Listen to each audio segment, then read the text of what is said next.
క్రీస్తు వారి పరిశుద్ధమైన నామంలో, మహోన్నతమైన నామంలో మీ అందరికీ శుభములు, వందనాలు తెలియజేస్తున్నానండి. ప్రియులారా, ఈ సమయంలో మనము పరిశుద్ధ గ్రంథంలో నుంచి మరొక అమూల్యమైనటువంటి అంశాన్ని లేఖనానుసారంగా తెలుసుకొని ఆత్మీయ దీవెనలు, ఆశీర్వాదాలు పొందుకుందాం. ఈ సమయంలో మనము తెలుసుకున్నటువంటి అంశము, నీవు ఏమి సమకూర్చుకొనుచున్నావు.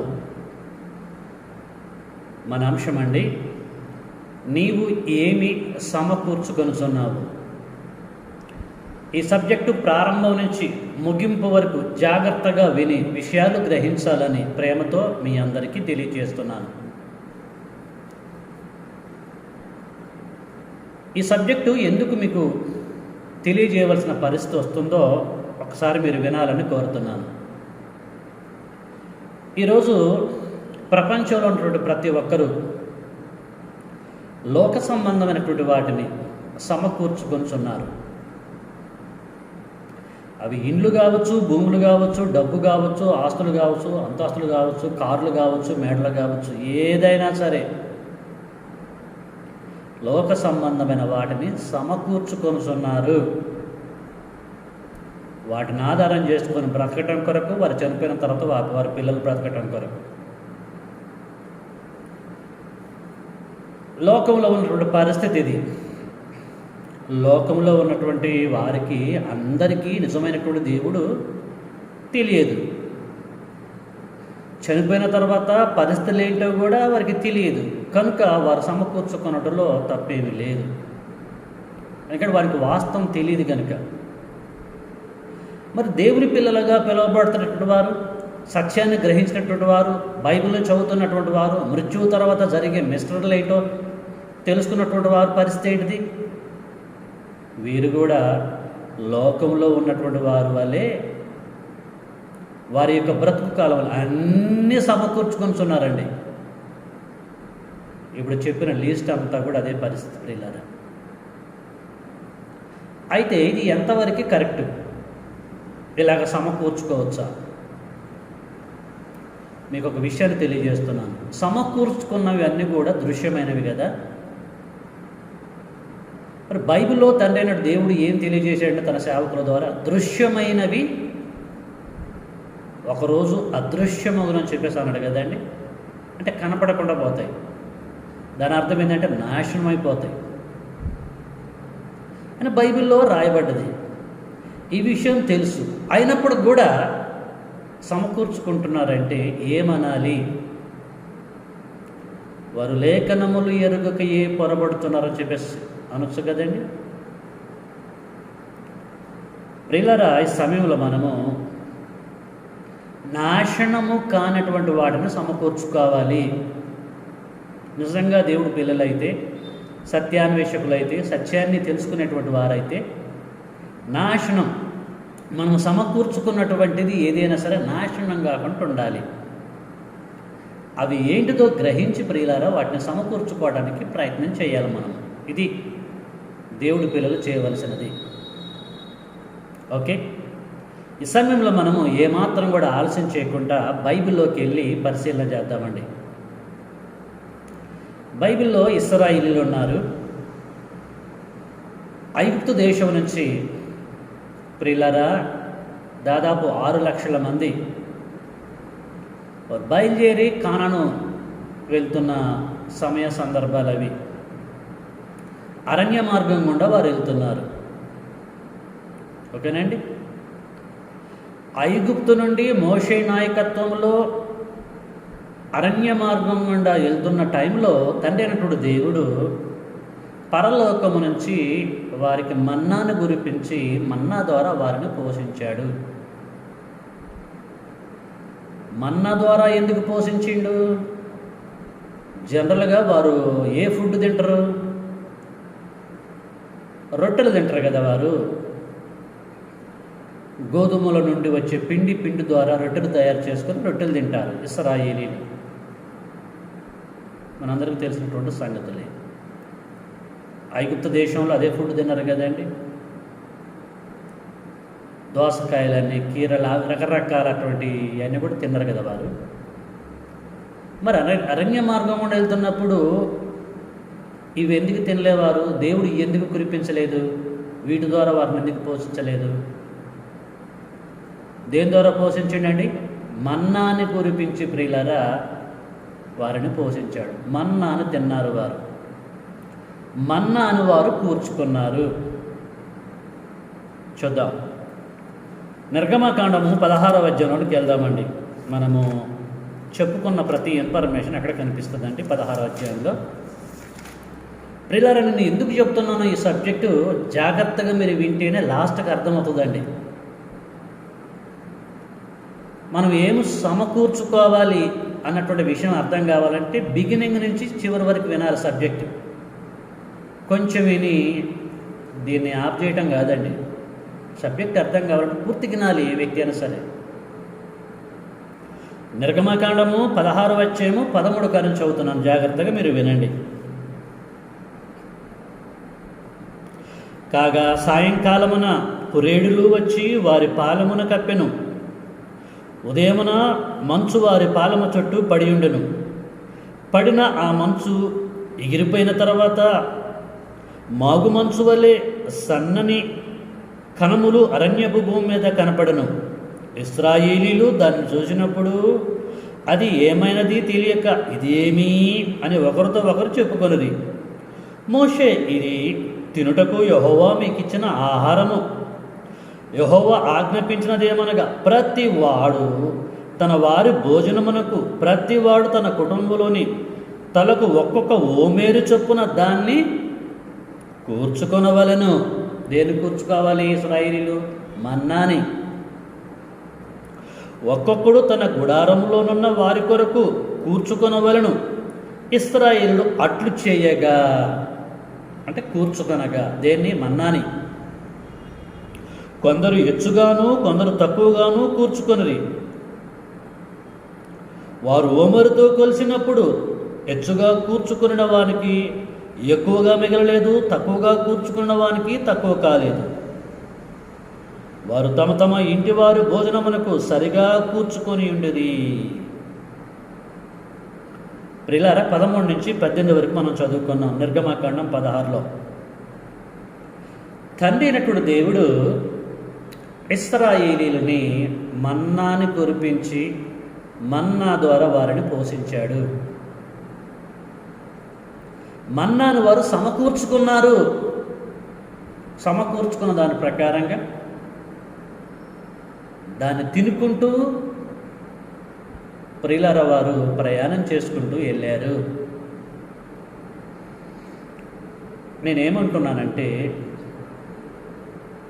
రొట్టెలని మిగతా వాటిని తండ్రైన దేవుడు ఆకాశం నుంచి కురిపించి వారిని పోషించవచ్చు కదా. మన్నాను ఎందుకు కురిపించాడు? మన్నా దేవదూతల యొక్క ఆహారంగా గ్రంథములో, తినేటువంటి ఆహారంగా గ్రంథములో రికార్డ్ చేయబడ్డది. ఆహారమును వీరికి ఎందుకు కురిపించాడు అని మనం ఆలోచిస్తే, భూ సంబంధమైనటువంటి ఫుడ్ కంటే శ్రేష్టమైనది మన్నా. అనేకమైనటువంటి పోషక విలువలతో కూడుకున్నది మన్నా అండి. మన్నా తిన్నటువంటి వాడు శ్రేష్టంగా ఉంటాడు, బలంగా ఉంటాడు, షార్ప్గా ఉంటాడు. వాడికి ఎలాంటి జబ్బు అనేది రాదు, ప్రయాణం ఈజీగా చేయొచ్చు. ప్రియులారా, మనందరికీ తెలుసు, చిన్నపిల్లలకి తల్లిదండ్రులు వారు బలంగా, పుష్టిగా, షార్ప్గా, చురుకుదనంగా ఉండటం కొరకు రకరకాలైనటువంటి ఫుడ్ ప్రొవైడ్ చేస్తారు.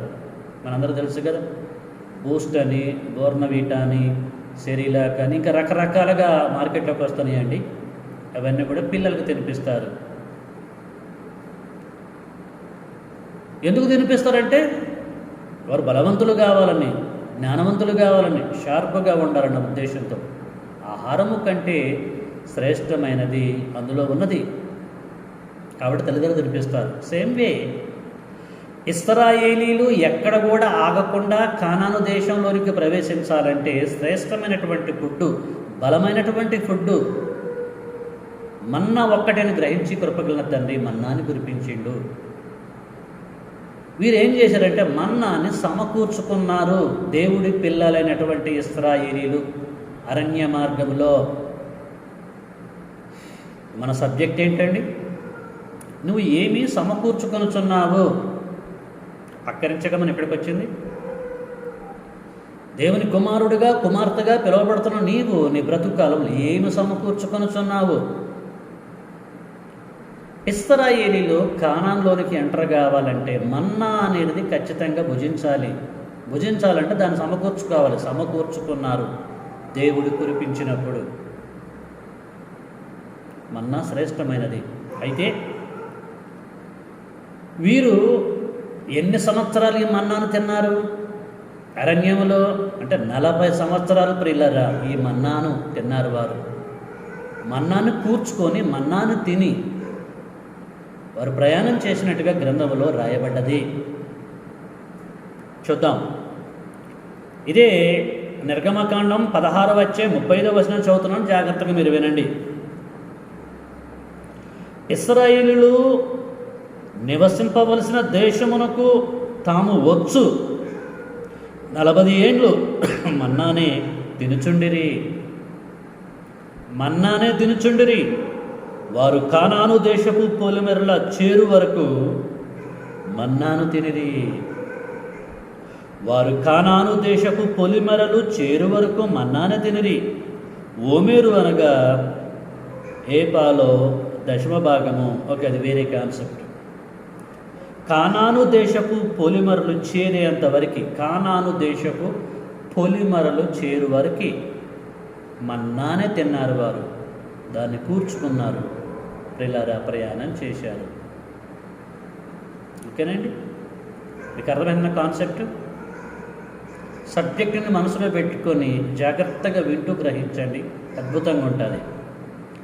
వీరు ఎప్పుడైతే కానాను దేశంలోనికి ఎంటర్ అవుతారో ఆ దేశపు యొక్క పంటని వారు భుజిస్తారు. తెల్లవారు నుండి ఏం జరిగిందో మనం చూద్దాం. ఏం జరిగిందంటే ప్రియులారా, మనము యెహోషువ గ్రంథంలోనికి ఖచ్చితంగా వెళ్ళవలసినదే. యెహోషువ గ్రంథము 5వ అధ్యాయంలో ఈ అద్భుతమైనటువంటి సమాచారం మనకు కనిపిస్తుంది. యెహోషువ గ్రంథము 5వ అధ్యాయము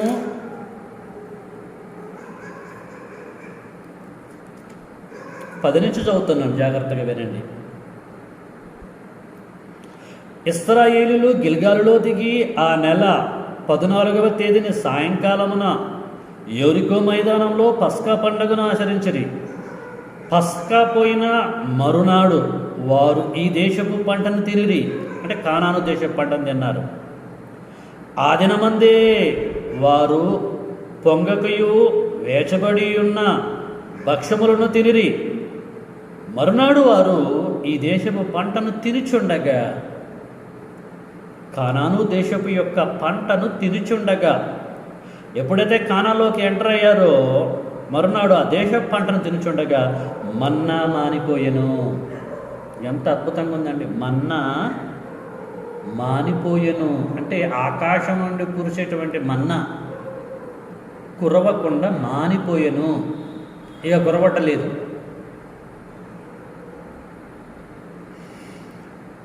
అటు తర్వాత ఇశ్రాయేలీయులకు మన్నా దొరకకపోయెను. ఎంత ప్రయత్నం చేసినా కూడా కానాను దేశంలో అటు ఇటు వెళ్ళి మన్నా దొరికిద్దేమో, అలవాటు పడ్డారు కదండి, ప్రాణం తిన్న ప్రాణం కదండి. ఎక్కడికి వెళ్ళినా కూడా ప్రియులారా అది దొరకకపోయాను అంటే దేవుడు మన్నాని మానిపించిండు. ఓకే, ఎన్ని సంవత్సరాలు వీరు మన్నాను తిన్నారు? 40 years. మన్నా ద్వారానే దేవుడు వీరిని ఎందుకు పోషించిండు? మన్నాలో బలం ఉంది, పోషక విలువలు ఉన్నాయి, అద్భుతంగా ఉంది, షార్ప్గా ఉంటారు, ప్రయాణం చేసేవారు ఆగకుండా వెళ్ళిపోవచ్చు. ఆలోచనతో కృపగలిగిన తండ్రి మన్నా ద్వారా వారిని పోషించిండు. రొట్టెల ద్వారా కానీ మిగతా వేరే వాటి ద్వారా కానీ పోషించలేదు. అఫ్కోర్స్ వారు అవి కూడా తిన్నారు, నేను కాదంటలేదు, కానీ 98% వీరు మన్నా ద్వారానే పోషింపబడ్డారు. ఈ అరణ్యంలో 40 సంవత్సరాలు కానాను దేశానికి వెళ్ళారు. ఎంటర్ అయిపోయారు, మన్నా మానిపోయింది. అంటే దేవుడు కురిపించటం పక్కకు పెట్టేశాడు. ఇది విషయం. ప్రియులారా, ఆ తర్వాత ఏం జరిగింది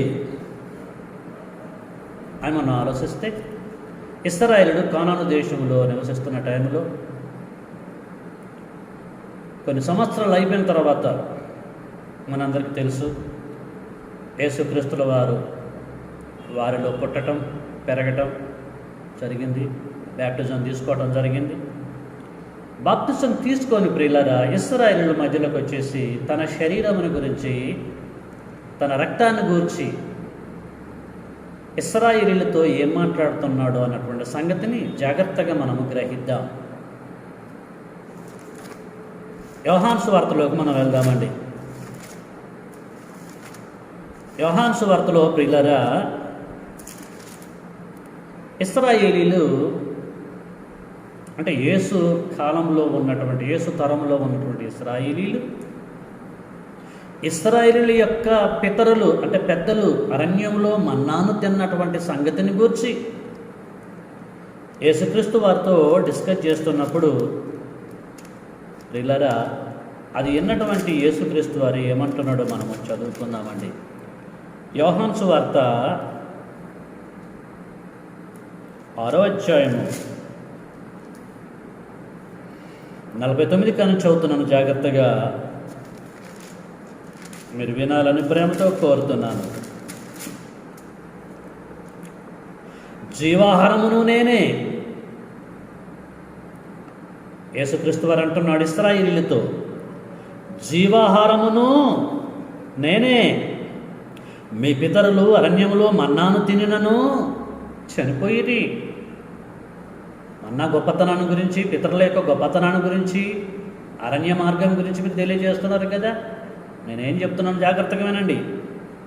మీ పితరులు అరణ్యంలో మన్నాను తినడను చనిపోయిరి. దీనిని తినువాడు చావకుండానట్లు పరలోకం నుండి దిగి వచ్చిన ఆహారం ఇదే. పరలోకం నుండి దిగి వచ్చిన జీవాహారమును నేనే. ఎవడైనను ఈ ఆహారమును భుజించితే వాడు ఎల్లప్పుడూ జీవించును. మరియు నేనిచ్చు ఆహారము లోకమునకు జీవము కొరకైన నా శరీరమే అని మీతో నిశ్చయముగా చెప్పుచున్నాను. ఏం చెప్పిండండి? పరలోకము నుండి దిగి వచ్చిన జీవాహారమును నేనే. మీ పితరులు మన్నా తిన్నారు, అయినా వారు చనిపోయారు, అరణ్యంలో రాలిపోయారు. మన్నా తిన్న వాళ్ళందరూ కానాన్లోకి ప్రవేశించలేదు, అందరు రాలిపోయారు. కాలేబు, యెహోషువలు తప్ప ఆ తరములో తిన్నా కూడా వారు చచ్చిపోయారు. నేనేం చెప్తున్నానంటే, పరలోకము నుండి దిగి వచ్చిన జీవాహారమును నేనే. ఎవడైనా ఈ ఆహారమును భుజించితే వాడు ఎల్లప్పుడూ జీవిస్తాడు అని చెప్పేసి తన గురించి, తన శరీరాన్ని గురించి, తన రక్తమును గురించి ప్రియులారా తెలియజేస్తూ ఉంటున్నాడు. నా శరీరాన్ని ఎవరైతే తింటారో వాడు ఎల్లప్పుడూ జీవిస్తూనే ఉంటాడు వాడు అంటున్నాడు. అంటే ఇక్కడ మనం ఏం ఆలోచించాలి? మన్నా కంటే శ్రేష్టమైనది యేసుక్రీస్తు వారి యొక్క శరీరం లేక యేసుక్రీస్తుల వారు అని మనం గ్రహించాలి ప్రియులారా. మన్నా తిని చనిపోయారు వారు. యేసుక్రీస్తు వారు అంటున్నాడు, దీనిని తినువాడు ఎల్లప్పుడూ అంటే భుజించువాడు ఎల్లప్పుడూ జీవించును. మరియు నేనిచ్చు ఆహారము లోకమునకు జీవం కొరక నా శరీరమే, అది మీతో నిశ్చయముగా చెప్పుతున్నాను అని చెప్పేసి అన్నాడు. ఇంకా 58 ఏమంటున్నాడు? ఇదే పరలోకం నుండి దిగి వచ్చిన ఆహారము. పితరులు మన్నాను తిని చనిపోయినట్లు కాదు, ఈ ఆహారము తినువాడు ఎల్లప్పుడూ జీవించడం నిశ్చయముగా మీతో చెప్పుచున్నానని చెప్పేసి అన్నాడు ప్రియులారా. టోటల్గా మనకి ఏం అర్థమైపోయింది? యేసుక్రీస్తుల వారి యొక్క శరీరాన్ని, రక్తాన్ని ఎవరైతే తింటారో లేక త్రాగుతారో వారు ఎల్లప్పుడూ జీవిస్తారని చెప్పేసి యేసు చెప్పిన మాటలను బట్టి మనకు అర్థమైపోతుంది. అక్కడ ఇశ్రాయేలుతో తెలియజేస్తున్నాడు.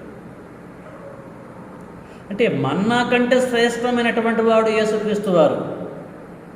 మన్నా కంటే శ్రేష్టమైనది యేసు యొక్క శరీరము, యేసు యొక్క రక్తము అని చెప్పేసి మనం గ్రహించాలి. ఆ శరీరాన్ని, ఆ రక్తాన్ని తాగితే ఎల్లప్పుడూ జీవిస్తారు, ఎల్లప్పుడూ జీవిస్తారు ఎవరైనా సరే. కాబట్టి మీరు తినండి అని చెప్పేసి యేసుక్రీస్తుల వారు, ఇది తాగండి అని చెప్పేసి ఇశ్రాయేలుతో తెలియజేస్తూ ఉంటున్నాడు ప్రియులారా. అంటే ఎలా మాడిఫై అవుతుందో ఒకసారి మీరు అర్థం చేసుకోండి. తండ్రి అయిన దేవుడు ఏ ఆహారము ద్వారా ఏ సందర్భంలో ఎవరిని పోషించుకుంటూ వచ్చాడో మనం గ్రహించాలి. అరణ్యంలో ఇశ్రాయేలీయులకి బలమైనటువంటి ఆహారం మన్నాను కురిపించి వారిని పోషించాడు. కాలాన్ని బట్టి ఇక్కడ యేసుక్రీస్తు వారు అంటున్నాడు, నా శరీరాన్ని, నా రక్తాన్ని తాగితే మీరు ఎల్లప్పుడూ జీవిస్తారని చెప్పేసి అంటున్నాడు. ఎల్లప్పుడూ జీవిస్తారు, మరణం అనేది ఉండదు. అద్భుతమైన రీతిలో ప్రియులారా తెలియజేస్తూ ఉంటున్నాడు. ఇక్కడ మనం ఆలోచించవలసిన విషయం ఏంటంటే, ఇప్పుడు యేసుక్రీస్తుల వారు శరీరాన్ని కలిగి ప్రజల మధ్యలో లేడు. తినటానికి, ఆయన రక్తం త్రాగటానికి 2000 సంవత్సరాల క్రితమే ఆయన ఈ లోకాన్ని చెల్లిపోయాడు. పరలోకం తండ్రి కుడి పార్శ్వాన కూర్చున్నాడు.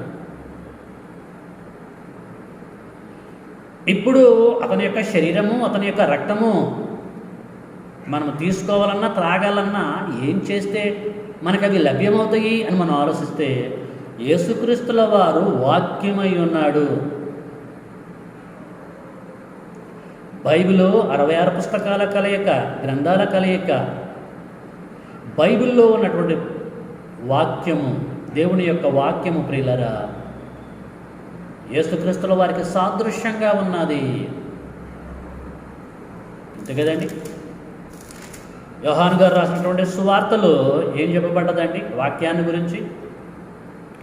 యోహాను సువార్త 1వ అధ్యాయం 1వ వచనం, ఆది యందు వాక్యం ఉండెను, వాక్యము దేవుని యొద్ద ఉండెను, వాక్యము దేవుడై ఉండెను అని చెప్పేసి 14లో, ఆ వాక్యము, దేవుడి దగ్గర ఉన్నటువంటి ఆ వాక్యము శరీరధారి అయి కృపాసత్య సంపూర్ణుడుగా మన మధ్య నివసించెను, తండ్రి వలన కలిగిన అద్వితీయ కుమారుని మహిమ వలె మనము ఆయన మహిమను కనుగొంటిమి అని చెప్పేసి యోహాను గారు ప్రియులారా వాక్యాన్ని గురించి వివరిస్తూ ఉంటున్నాడు.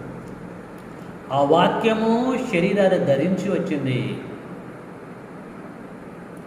అంటే మనం ఎలాగ అర్థం చేసుకోవాలంటే, యేసుక్రీస్తుల వారు బైబిల్లో వాక్యమై ఉన్నాడని చెప్పేసి మనం అర్థం చేసుకోవాలి. మనం ఎల్లప్పుడూ జీవించాలంటే, మనం చనిపోయిన తర్వాత కూడా జీవించాలంటే, యేసు యొక్క స్టేట్మెంట్ ప్రకారం ఇప్పుడు మనం ఏం చేయాలండి? యేసుక్రీస్తు వారి యొక్క శరీరమునకు, రక్తమునకు సాదృశ్యంగా ఉన్నటువంటి వాక్యాన్ని మనం భుజించాలి. వాక్యము మన్నా కంటే శ్రేష్టమైనది. వాక్యము మన్నా కంటే శ్రేష్టమైనది. వాక్యానికి దేవుడు చాలా ప్రాధాన్యత ఇచ్చాడు. యేసుక్రీస్తుల వరకు చాలా ప్రాధాన్యత ఇచ్చాడని చెప్పేసి మనం గ్రహించాలి ప్రియులారా. శ్రేష్టమైనటువంటిది దేవుని యొక్క వాక్యము. అప్పుడు మన్నా ఓకే కాలాన్ని బట్టి, ఆ తర్వాత మాడిఫై చేయబడ్డది. దేవుని యొక్క వాక్యము చాలా శ్రేష్టమైనది. ఈ వాక్యమును ఎవరైతే ధ్యానిస్తారో, ఎవరైతే భుజిస్తారో ప్రియులారా చనిపోయేంత వరకు, వారు ఎల్లప్పుడూ జీవిస్తారని చెప్పేసి మనం అర్థం చేసుకోవాలా.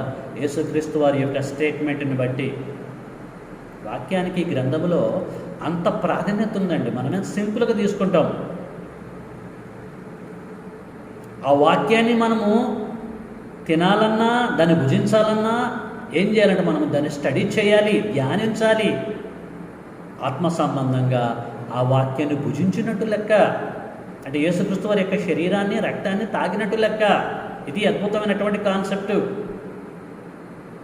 ఒక్కసారి వాక్యం గురించి ఇర్మియా గారు ఏమన్నాడో మనం చూసుకుందామండి.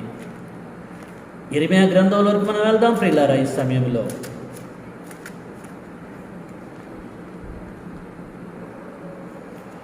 ఇర్మియా గ్రంథము 15వ అధ్యాయము 16వ వచనం చదువుతున్న చూడండి. ఇర్మియా గ్రంథము 15వ అధ్యాయము 16లో ఎలాగ రాయబడ్డదో మనం చదువుకుందాం. 15:16, నీ మాటలు నాకు దొరకగా నేను వాటిని భుజించి తిని. ఏంటండి?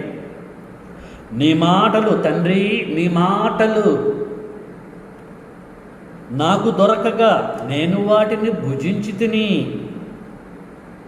సైన్యములకు అధిపతికి యెహోవా, దేవా నీ పేరు నాకు పెట్టబడను గనుక నీ మాటలు నాకు సంతోషమును, నా హృదయమునకు ఆనందమును కలగజేయుచున్నవి. క్షమించండి, ఇక్కడ అంటున్నాడు చూచారండి, నీ మాటలు నాకు దొరకగా నేను వాటిని భుజించి తిని. నీ మాటలు భుజిస్తే రిజల్ట్ ఏంటిది? నాకు సంతోషమును, నా హృదయమునకు ఆనందమును కలగజేయుచున్నవి.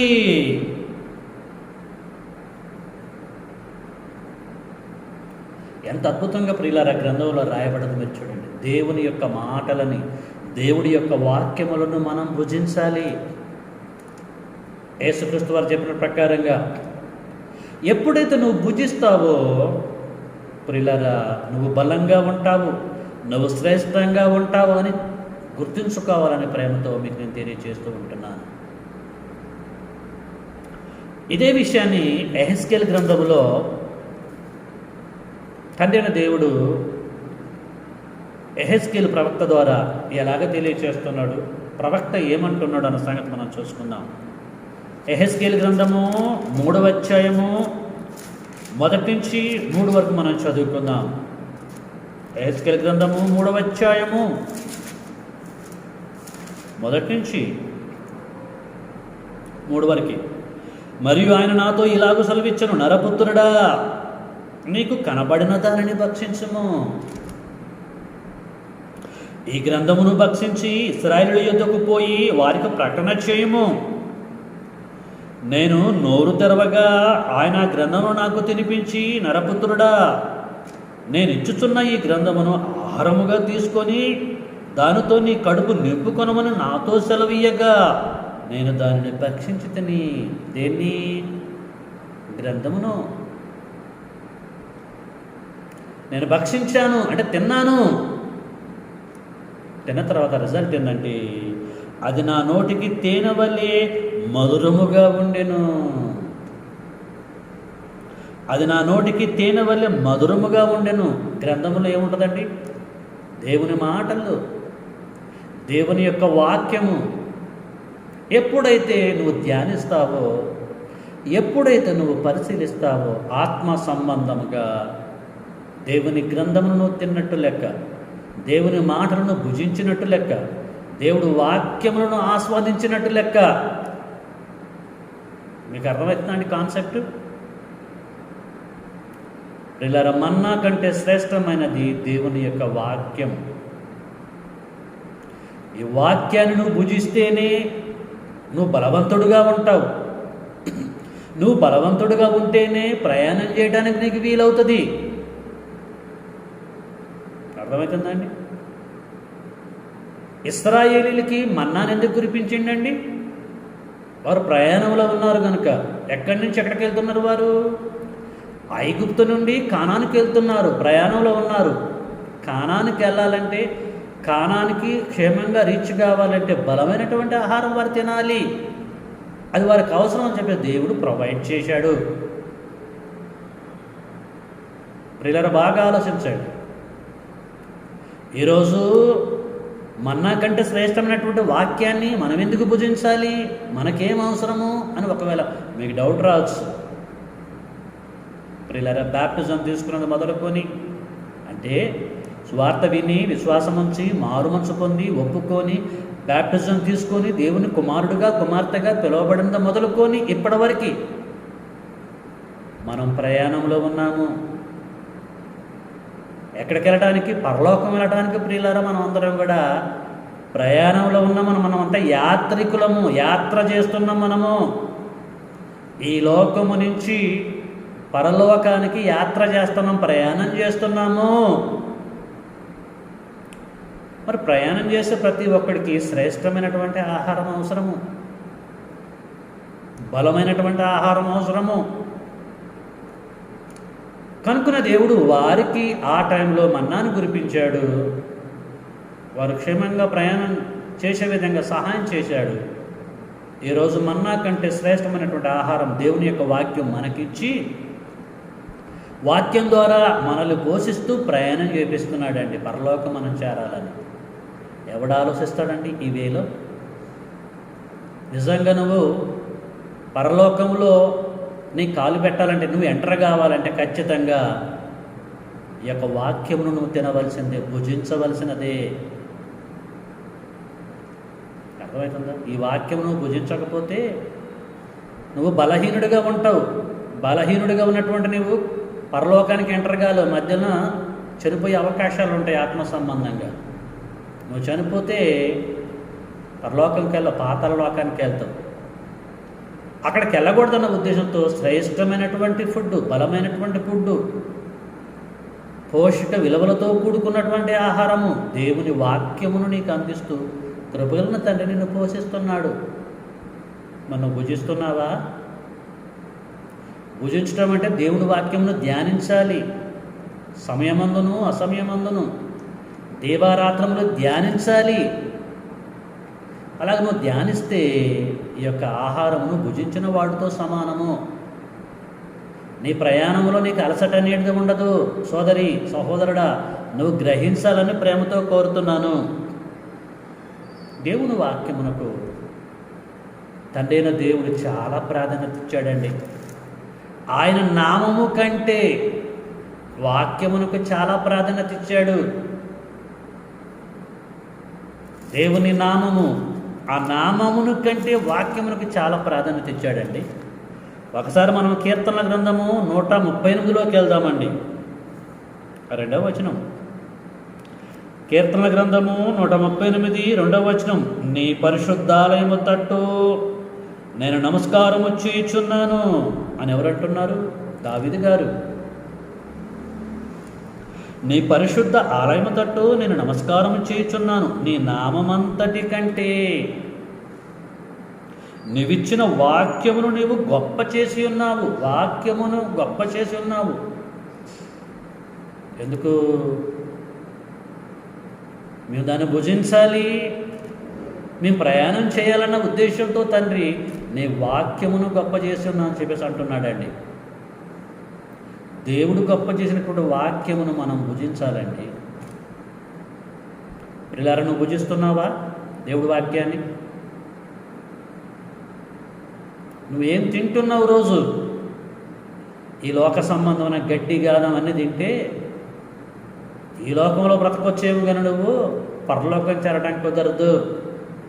దాంతోపాటు ఆత్మ సంబంధమైనటువంటి ఆహారము, శ్రేష్టమైన ఆహారము, వాక్యాన్ని తినాలి, వాక్యమును భుజించాలి. నువ్వు ఈ స్టేజ్కి ఎప్పుడు వస్తావు ఒక్కసారి అర్థం చేసుకో. అందుకొరకే ప్రకటన గ్రంథం 10వ అధ్యాయము 9 నుంచి 11 వరకు కూడా మనం చదవగలిగితే ఇదే ఇన్ఫర్మేషన్ అక్కడ మనకు కనిపిస్తూ ఉంటుందండి. యెహెజ్కేలు గ్రంథంలో మరి మనం చదువుకున్న, ధ్యానించిన ఇన్ఫర్మేషనే ప్రకటన గ్రంథం 10లో కూడా పిల్లరా మరి రాయబడుతుంది. ప్రకటన గ్రంథము 10వ అధ్యాయము 9 కన్నా చదువుతున్న జాగ్రత్తగా మీరు వినండి. నేను ఆ దూత యుద్ధకు వెళ్ళి అని అంటున్నాడు. నేనంటే ఎవరు? యోహాను గారు. నేను ఆ దూత యుద్ధకు వెళ్ళి ఈ చిన్న పుస్తకము నాకిమ్మని అడగగా ఆయన దాన్ని తీసుకొని తినివేయము, అది నీ కడుపుకు చేదగును గాని నీ నోటికి తేనె వలె మధురముగా ఉండునని నాతో చెప్పాను. యోహాను గారు అంటున్నారు. అప్పుడు నేనేం చేశాను అంటే, అంతటా నేను ఆ చిన్న పుస్తకమును దూత చేతిలో నుండి తీసుకొని దానిని తినివేసి తిని అది నా నోటికి తేనె వలె మధురముగా ఉండెను కానీ దానిని తినివేసిన తర్వాత నా కడుపుకి చేదాయను. అది నా నోటికి తేనె వలె మధురంగా ఉన్నది నేను తిన్నప్పుడు. ప్రియులారా, దేవుని యొక్క వాక్యము తేనె కంటే, జంటు తేనె కంటే మధురమైనదండి. అది ఎవరికి తెలుస్తుందండి? అనుభవించిన వారికి తెలుస్తుంది దేవుని యొక్క వాక్యం యొక్క గొప్పతనం ఏంటిదో. మన్నా కంటే శ్రేష్టమైంది, లోక సంబంధమైన ఫుడ్ కంటే శ్రేష్టమైంది దేవుని యొక్క వాక్యం. దేవుడు వాక్యమును గొప్పదిగా చేశాడు ప్రియులారా. నువ్వు భుజిస్తున్నావా? నువ్వు భుజించకపోతే బలహీనుడవైతావు, పరలోకానికి చేరవు. పరలోకపు ప్రయాణంలో ఉన్నావు నువ్వు, అది గుర్తుపెట్టుకో ప్రియులారా. దేవుడు నిన్ను నన్ను ప్రేమించి దేవుని యొక్క వాక్యమును మనం భుజించాలని అందుబాటులోకి తీసుకొస్తున్నాడు కదండి. ఏ ప్రాంతానికి వెళ్ళినా, నువ్వు ఎక్కడ ఉన్నా వాక్యము నీకు అందుబాటులో ఉంచుతున్నాడు, నువ్వు భుజించాలన్న ఉద్దేశంతో. నువ్వు భుజిస్తున్నావా? ఒక 20 సంవత్సరాల క్రితము, 25 సంవత్సరాల క్రితము దేవుని యొక్క వాక్యం ప్రజలకు అందుబాటులో ఉందా అండి? మీరు అర్థం చేసుకోండి. ఇప్పుడున్నట్టుగా అప్పుడు లేదండి. కానీ ఇప్పుడు అవకాశం ఇచ్చాడు దేవుడు. వాక్యాన్ని మనం భుజించే విధంగా ఇప్పుడు అవకాశం ఇచ్చిండు. నీ సెల్ ఫోన్లో కూడా దేవుడి యొక్క వాక్యాన్ని భద్రపరిచిండండి. నువ్వు భుజించాలి, నువ్వు శ్రేష్టంగా ఉండాలని. కానీ మనం ఏం చేస్తున్నామండి? వాక్యం మన బజారుకు వచ్చినా, మన ఇంటిలోకి వచ్చినా, ఎక్కడ విరివిగా దొరుకుతున్నా కూడా నువ్వు భుజించలేకపోతున్నావు. అవకాశం ఉన్నప్పుడు వినియోగించుకోలేకపోతున్నావు. అయితే నీకు చెప్పవలసిన విషయం ఏంటంటే, ఈ వాక్యం ఎప్పుడు నువ్వు భుజించుట కొరకు అందుబాటులో ఉంటుందని అనుకుంటున్నావా? విరివిగా దొరికిందని చెప్పేసి అనుకుంటున్నావా నువ్వు? ఎప్పుడు రేపు భుజిద్దాంలే, వచ్చే సంవత్సరం తిందాంలే, భుజిద్దామని చెప్పేసి అనుకుంటున్నావా నువ్వు? నువ్వు భుజించుటకు నీకు అవకాశం ఉండొచ్చు, ఉండకపోవచ్చు. దినములు చెడ్డవి గనక సమయాన్ని పోనీయకుండా సద్వినియోగం చేసుకోవాలి. అంటే నువ్వు భుజించాలి ఆహారమును, వాక్యమనే ఆహారమును భుజించాలి. ఎప్పుడు నీకు అందుబాటులో ఈ వాక్యం ఉంటుందో ఉండదో తెలియదు. దేవుడు తీసేసే అవకాశాలు ఉంటాయి. ప్రియులారా, మీకు మాట చెప్పనా? ఇశ్రాయేలీయులు ఎప్పుడైతే కానాన్లోనికి వెళ్ళారో, వెళ్ళిన తర్వాత దేవుడు మన్నాను కురిపించిండా అండి? యెహోషువ గ్రంథము 5వ అధ్యాయము 12 మనం చదువుకున్నాం కదా. మన్నా మానిపోయినని చెప్పేసి మనం అనుకున్నాం కదండి.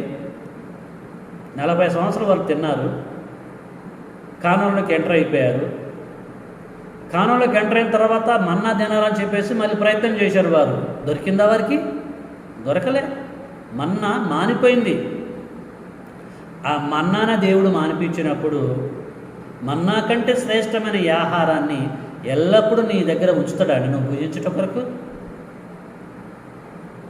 నువ్వు అనుకుంటున్నావా రేపు భుజిద్దామని చెప్పేసి? ప్రియులారా, వాక్యాన్ని గురించి మరి ఆమోసు ప్రవక్త తండ్రి మహాకృపను బట్టి ఎలాగ తెలియచేస్తుండో మనం చూసుకుందామండి. ఆమోసు గ్రంథంలోనికి మనం వెళ్దామండి, 8వ అధ్యాయంలోనికి. ఆమోసు గ్రంథము 8వ అధ్యాయము 11 కానీ చదువుతున్న జాగ్రత్తగా మీరు వినండి. రాబో దినముల యందు దేశములో నేను క్షేమము పుట్టింతును, అంటే కరువును పుట్టిస్తాను. రాబో దినముల యందు దేశములో నేను క్షేమము పుట్టింతును. అది ఎలాంటి క్షేమం అంటే, అన్నపానములు లేకపోవడ చేత కలుగు క్షేమం కాక, యెహోవా మాటను వినకపోవుట వలన కలుగు క్షేమముగా ఉండును. ఇదే యెహోవా వాక్కు. కాబట్టి జనులు యెహోవా మాట వెదుకుటకై ఈ సముద్రం నుండి ఆ సముద్రం వరకును, ఉత్తర దిక్కు నుండి తూర్పు దిక్కు వరకును సంచరించుదురు కానీ అది వారికి దొరకదు. చూసారా? జరగబోయేటువంటి సంగతులను గూర్చి ప్రియులారా తండ్రైన దేవుడు ఆమోసు ప్రవక్త ద్వారా తెలియజేస్తున్నాడు. రానున్న దినాలలో దేవుని యొక్క వాక్యము మనుషులకు అందుబాటులో లేకుండా దేవుడు చేస్తానని చెప్పేసి అంటున్నాడు. ఆ పరిస్థితి వచ్చినప్పుడు జనులు ఇటు అటు పరిగెడతారు. అంతే కదండి, ఎంత చక్కగా చెప్తున్నాడండి. ఉత్తర దిక్కు నుండి తూర్పు దిక్కు వరకును సంచరిస్తున్నారు కానీ ఈ సముద్రం నుండి ఆ సముద్రం వరకు వారు వెళ్తారు, అటు ఇటు పరిగెడతారు కానీ దేవుని యొక్క వాక్యం వారికి దొరకదు భుజించుట కొరకు. దేవుని వాక్యం ఆగిపోయిందనుకోండి, అందుబాటులో లేదనుకోండి, అప్పుడట మనుషులు అటు ఇటు పరిగెడతాడు ప్రియులారా, అయినా కూడా వారికి దొరకదట. అలాంటి పరిస్థితులు రాబోతున్నాయట. కానాన్లో ఇశ్రాయేలీయులు అదే పరిస్థితి చేశారు. మన్నా ఏడ దొరికిద్ది అని చెప్పేసి వెతికారు, కానీ ఎక్కడ దొరకలే. అంతకంటే శ్రేష్టమైనటువంటి దేవుడు వాక్యాన్ని కూడా దేవుడు మనుషులకు అందుబాటులో లేకుండా చేయబోయే కాలం వస్తుందట. ఆ పరిస్థితి మన పరిస్థితి ఏంటిది పిల్లారా? కాబట్టి మనం ఏం చేయాలంటే, మనకి దేవుడు వాక్యాన్ని కురిపిస్తున్న టైములనే ఏం చేయాలి? మనం వాక్యమును సమకూర్చుకోవాలి. మన సబ్జెక్ట్ ఏంటండి? నీవు ఏమి సమకూర్చుకొనుచున్నావు?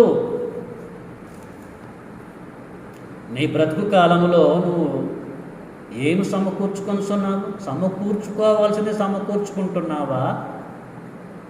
సమకూర్చుకొనదగనది సమకూర్చుకుంటున్నావా?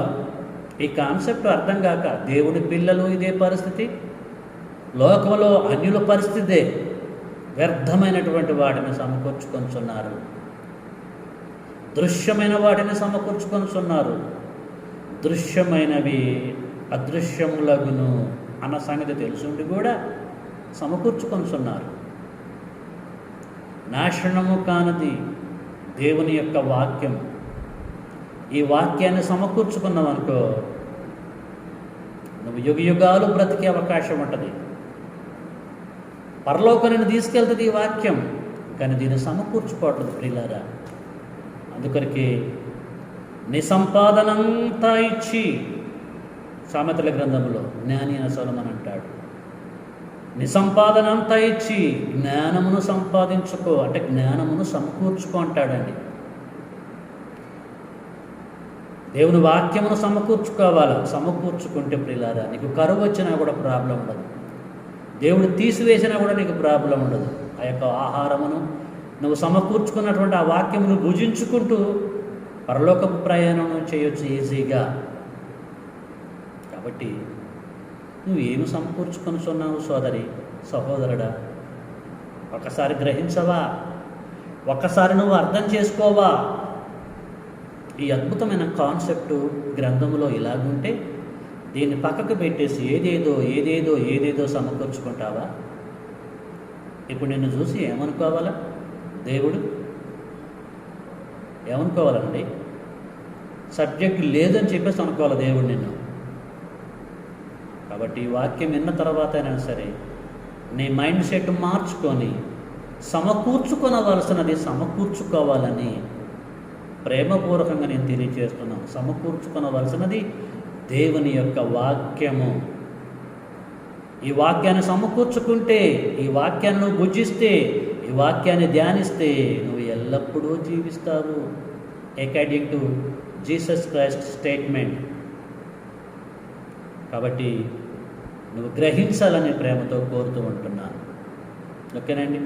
ఇశ్రాయేలీయులు అరణ్యములో మన్నాను సమకూర్చుకున్నారు, మన్నా ద్వారా పోషింపబడ్డారు.